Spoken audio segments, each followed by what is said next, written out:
Later today, we expect to hear remarks from President Biden announcing major new sanctions against Russia. In a statement overnight, the president called the invasion a needless act of aggression against Ukraine and global peace and security. He also said Russia alone is responsible for the death and destruction this attack will bring. Nancy Cordes is at the White House, what I'm sure is a busy White House this morning. Nancy, good morning.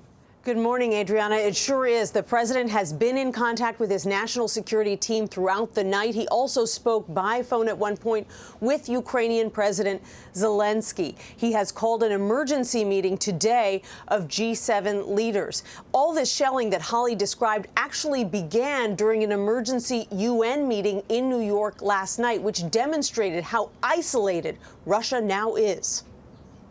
President Putin, in the name of humanity, bring your troops back to Russia. As diplomats from around the world issued urgent pleas to Russia's leader, the U.S. and Europe turned the financial screws, vowing to freeze the assets of and ban travel by members of Putin's inner circle, his defense minister, his chief of staff, even a well-known TV anchor known for spreading propaganda on Russia's state-controlled network. U.S. officials are now threatening to block Russia from obtaining computer chips and other technology critical to its military and aerospace industries. We have more steps we can take, and we're going to continue to apply those if he escalates.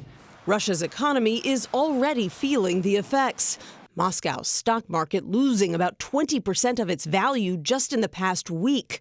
But the crisis is also rattling U.S. investors. U.S. stock futures plunged overnight as the U.S. average for a gallon of gas climbed to $3.53 a gallon. Oil topped $100 a barrel for the first time since 2014. And since Russia is a major exporter of oil and natural gas, this invasion is likely to put increased pressure on the global supply chain, forcing prices to rise even more. Two U.S. officials tell CBS News that at this point, no one sees a chance for diplomacy in this situation. President Biden is expected to speak to the nation later today, where he'll lay out those severe new sanctions he is ready to impose.